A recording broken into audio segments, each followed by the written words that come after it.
room are diabetic or know somebody that is diabetic. Currently in the United States, 9.8% of the population has been diagnosed diabetic or pre-diabetic. This is 30.2 million people over the age of 18 years. Nearly 1 in 10 people have this diagnosis. Common knowledge is that a person with diabetes requires insulin because their body is unable to produce the insulin it needs to process sugar or glucose in its blood. Insulin saves millions of lives every day, and for that, we thank Dorothy Hodgkin. Dorothy Hodgkin won the Nobel Prize for the discovery of the molecular structure of insulin. She is the third woman in history to win the Nobel Prize in 1965 after 35 years of work.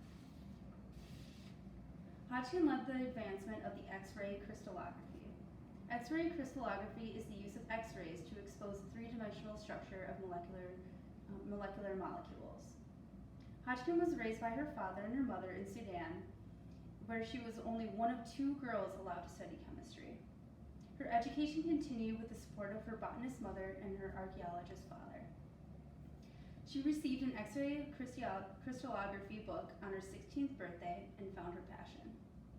When Hodgkin was 18, she wished to attend Oxford University. Latin was then a requirement and she had not taken this course. The Lemon schoolmaster helped her to overcome this boundary by personally paying her tuition. Dorothy graduated with first-class honors.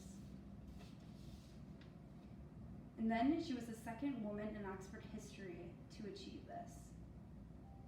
Hodgkin continued her studies, graduating with a doctorate in chemistry. She continued research and was part of a remarkable study, for one that she is being honored for today. In 1934, her study began with the research of insulin. She was fascinated with the effects that it has on the body and worked for 35 years perfecting the X-ray crystallography used to determine its structure. She then traveled the world sharing her knowledge of how this hormone would help people struggling with diabetes.